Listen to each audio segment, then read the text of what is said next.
January 17, 1991. Shortly after 2:30 a.m. The sky over Baghdad is moonless, heavy, and unnaturally quiet. The city's air defense crews trained for years under strict Soviet doctrines sit inside dim radar rooms lit only by green screens and the low hum of aging consoles. Outside, the capital's anti-aircraft guns stand in rigid silhouettes, pointed toward a darkness they cannot read. On the main radar scopes, the sweep line circles with mechanical confidence. It shows nothing. No patterns. No altitude returns. No movement at all. Yet officers can feel something is wrong. Reports of explosions on the western outskirts drift in over radio channels, uncertain and shaken. A lieutenant checks his frequency settings again, convinced the equipment is malfunctioning. Another switches to backup systems. Still nothing. Baghdad's legendary air defense, belt designed with Soviet precision and Iraqi determination, appears blind. Then, without warning, the ground trembles. A shockwave rolls across the city as one of the first targets is hit with surgical accuracy. And only now do the operators understand the truth. The attack has already begun, delivered by aircraft. Their instruments were never designed to see, and this silent intrusion began long before Baghdad realized what was coming. The shock that rippled through Baghdad. That early morning did not begin in the Persian Gulf. It began months earlier, quietly.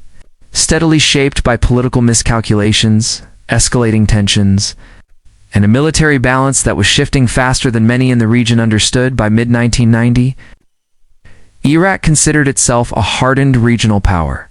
8 brutal years of war with Iran had left its army battle-tested. Its air defenses thick, and its leadership confident to the point of overreach. Saddam Hussein believed Iraq had earned the right to shape the region's direction financially, politically, even militarily. When disputes with Kuwait over oil production, war debts, and territorial claims deepened, Baghdad chose confrontation. On August 2, 1990, Iraqi forces crossed the border and seized Kuwait in less than 2 days. The global response was immediate. The United States formed a broad coalition under United Nations authority, deploying forces to Saudi Arabia to prevent further Iraqi expansion.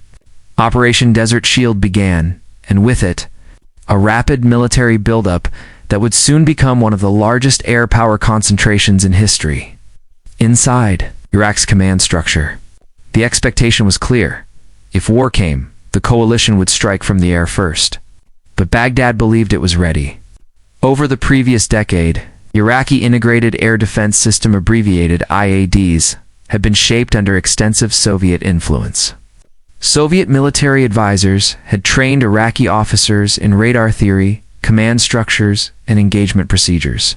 The equipment reflected this partnership: early warning radars, anti-aircraft artillery, and surface-to-air missiles that mirrored the layered defenses used across the Warsaw Pact. By 1991, Baghdad was wrapped in what many described as one of the densest air defense networks outside the Soviet Union. Long-range radars scanned the borders. Medium-range missile batteries ringed the city. Short-range guns filled the gaps between sectors. The system was designed to detect, track, and destroy conventional aircraft operating within known radar signatures: 15s, F-16s, Tornadoes, Mirage jets, even low-flying attack aircraft. On paper, it looked formidable. Iraqi commanders emphasized this repeatedly in internal briefings. They pointed to their Soviet-designed P-14 and P-18 radars, or SA-2 and SA-3 missile systems, and their thousands of anti-aircraft guns. They believed these layers, working together, could absorb even the heaviest coalition air assault. And importantly, they believed any aircraft approaching Baghdad would have to reveal itself on radar at least long enough for a missile lock. But beneath that confidence was a flaw no one in Baghdad fully understood. Their system was designed to detect aircraft based on assumptions formed by decades of radar theory assumptions. The United States had spent years studying, predicting, quietly dismantling through the emerging discipline of stealth. While Iraq was prepared to face fighters and bombers it could identify. The U.S. was preparing to launch machines that operated outside the boundaries of conventional detection, and Iraq had no counter to it. As Operation Desert Shield turned into Desert Storm, U.S. planners targeted Baghdad as the centerpiece of Iraqi command and control. The city's government complexes, communications hubs, military headquarters, and air defense nodes formed a dense web of high-value targets.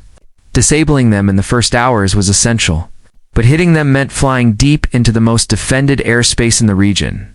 That risk shaped a new kind of strategy one. It's built around aircraft designed not to outrun radar, but to slip through it.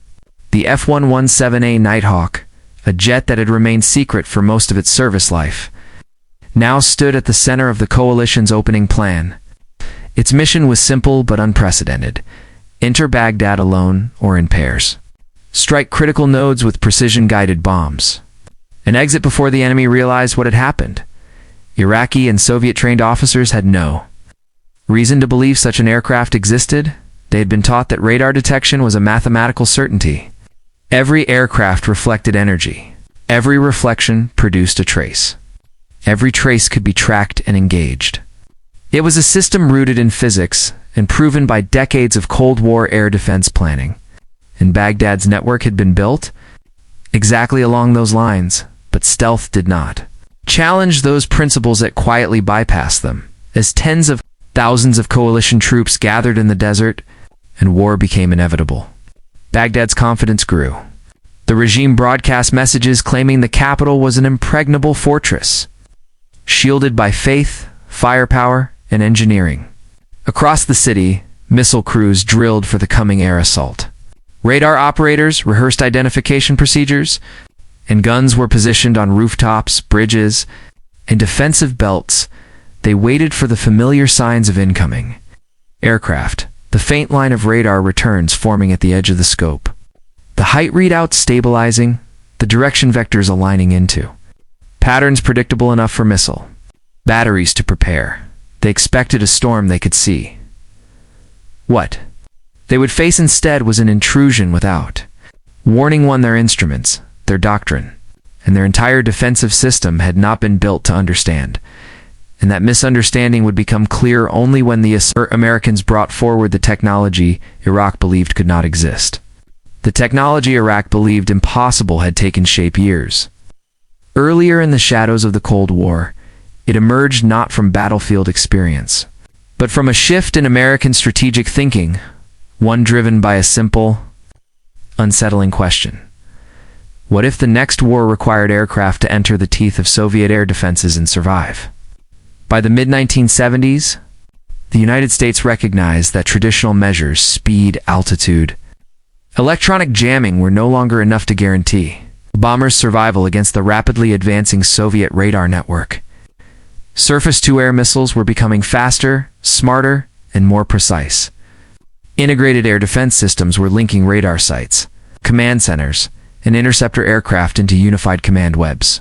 If war erupted in Europe, American aircraft would face walls of detection so dense that even the best pilots might not break through. The answer, proposed by defense researchers, was radical. Rather than fighting radar, make the aircraft itself extremely hard to detect. Reduce its radar cross-section until it resembled something insignificant. Something so small and inconsistent that early warning radars discarded it as noise. The idea became the foundation of stealth, and Lockheed's Skunk Works began shaping it into reality. Using angular surfaces, radar-absorbent materials, flight profiles designed to minimize exposure, engineers created a jet that looked nothing like a traditional aircraft. It was faceted, sharp-edged, and deeply unconventional. But in testing, it returned barely a trace on radar screens. Thus, the F-117A Nighthawk entered service. It was not fast. It was not heavily armed. But it possessed something more valuable: the ability to defeat the very detection philosophy the Soviet bloc had relied on for decades. Every component from its exhaust ducts to its fuselage angles was engineered to shrink its signature. When combined with its habit of flying only at night, it became an aircraft that seemed to vanish. For years, its existence remained classified. Pilots trained in remote bases. Missions were conducted quietly. When deployed in Panama in 1989, the public still wasn't allowed to see the aircraft clearly. Even then, few outside specialized circles understood what it represented. By 1991, however, the Nighthawk was ready for its first large-scale test. And the United States intended to use it where the challenge was highest, Baghdad. Protected by radar systems built according to the same Soviet logic the F-117 had been designed to defeat, American planners studied Iraq's IADS with meticulous detail. They knew the radars. They knew the Soviet-style engagement procedures. They knew how Iraqi crews were trained to interpret signals. More importantly, they knew where the system was vulnerable not in its equipment, but in its assumptions. Stealth exploited those assumptions brutally to the defensive radars surrounding Baghdad. An F-117 did not appear as a fighter or a bomber. It registered at most as a faint, irregular blip so small that filtering algorithms often erased it. To an operator taught to look for stable, consistent returns, the signature didn't resemble an aircraft at all. The mission profiles were precise. F-117 pilots would fly alone, entering Iraqi airspace from unpredictable angles. They would navigate through radar gaps too small for conventional aircraft, but wide enough for their signatures. Timing had to be exact. Each aircraft's departure route, an attack sequence, was calculated 2 minutes. The pilots were keenly aware that they were entering a city, believed to be nearly impenetrable.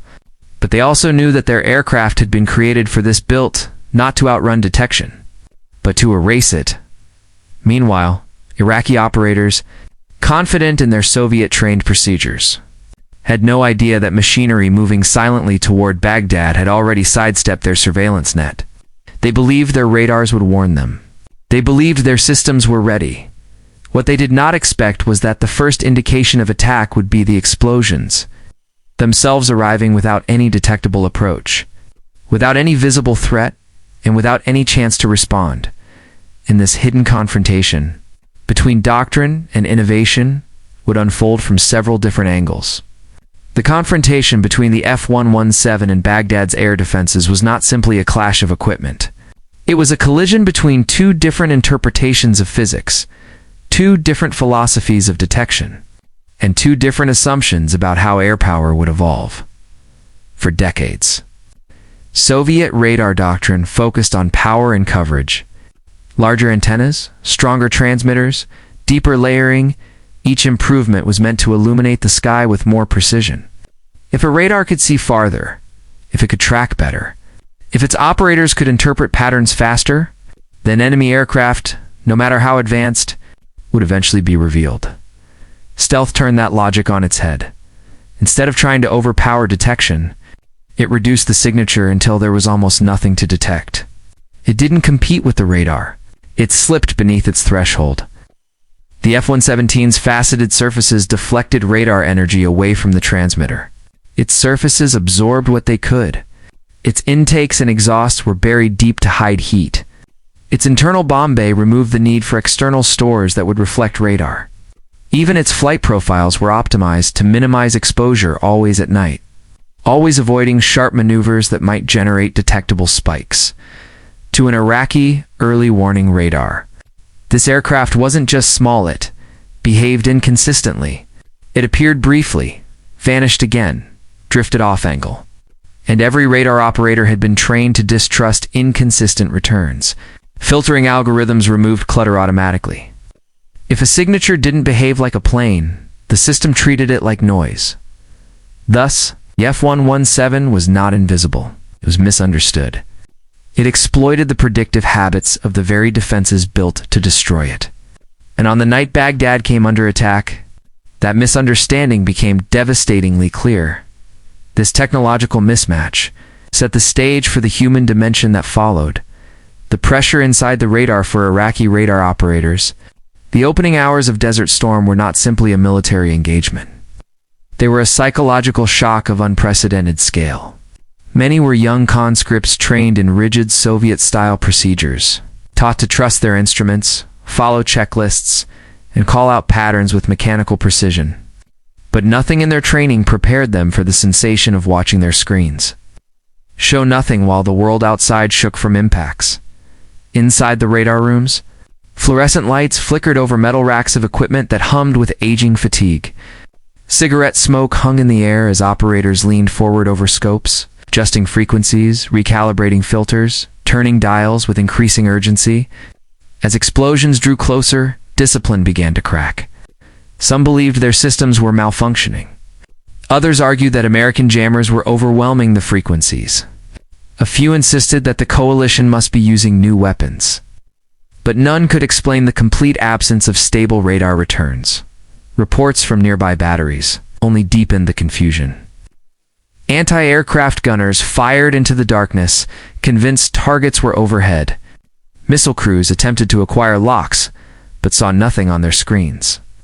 Command posts demanded information that the operators could not provide. It was a crisis that unfolded not through noise, but through silence. What shook these crews most was the realization that the threat was there. They could hear explosions, feel tremors, receive frantic radio calls, but they could not see it. This separation between sensation and detection broke confidence at every level. In those dark rooms, trained minds encountered a scenario where their doctrine simply stopped functioning, and while they struggled in confusion, the attackers were moving with calculated precision, orchestrated the possible while Baghdad's defenses relied on routine and expectation. The F-117 pilots relied on meticulous planning and solitary discipline. Their missions were built around precision. No wingman formations, no radio chatter, no navigation lights. Each aircraft flew alone, trusting its onboard systems, its training, and the carefully plotted corridors that intelligence teams had mapped across Iraqi airspace before takeoff.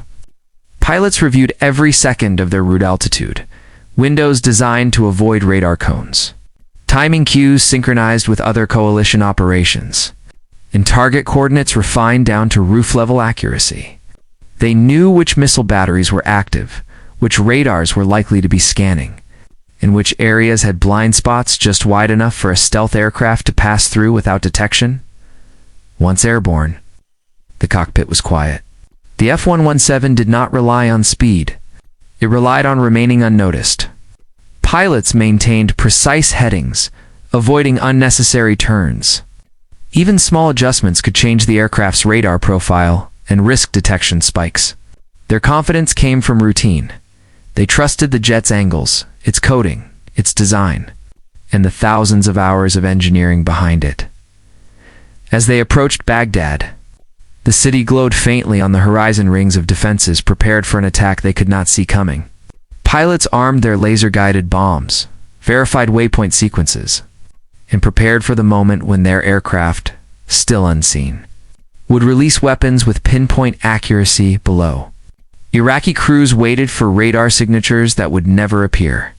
Above, invisible to nearly everything, the F-117s began their final approach, and the remaining angles reveal the other forces, shaping this silent confrontation.